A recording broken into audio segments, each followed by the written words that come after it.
Hello everyone, আসসালামু আলাইকুম। আপনাদের সবাইকে শুভেচ্ছা জানিয়ে শুরু করছি আজকের ভিডিওটা। আজকে আমরা বানাচ্ছি চিকেন রোল, যেটা সবাই খেতে খুব পছন্দ করে।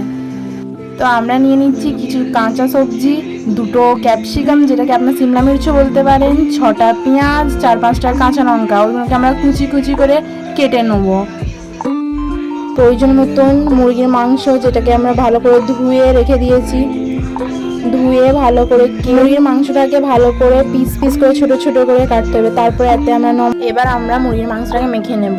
নুন, ঝাল গুঁড়ো, হলুদ গুঁড়ো, জিরে গুঁড়ো, ধনে গুঁড়ো, black soya sauce, green chilli sauce, red chilli sauce, এগুলো দিয়ে ভালো করে মেখে ম্যারিনেট করার জন্য 10 থেকে 15 মিনিট রেখে দেব।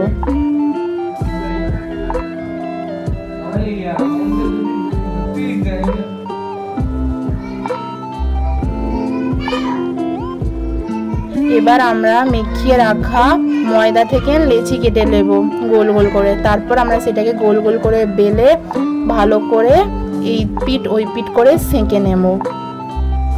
যেহেতু আমরা আগে থেকে ময়দাটাকে মেখে রেখেছিলাম, তো আপনারাও মেখে রাখবেন। তারপর গরম তেলেতে আমরা মুরগির মাংসটাকে ভালো করে ফ্রাই করে নেব। লাল লাল করে ফ্রাই করে নিতে পারেন আপনারা। তারপর আমরা গরম তেলে আগে থেকে কেটে রাখা কাঁচা লঙ্কা আর পেঁয়াজটাকে কাঁচা গন্ধ যাওয়া অবধি ফ্রাই করব। তারপর আমরা সিমলা মির্চ দিয়ে ওইটাকেও ভালো করে ফ্রাই করে নেবো।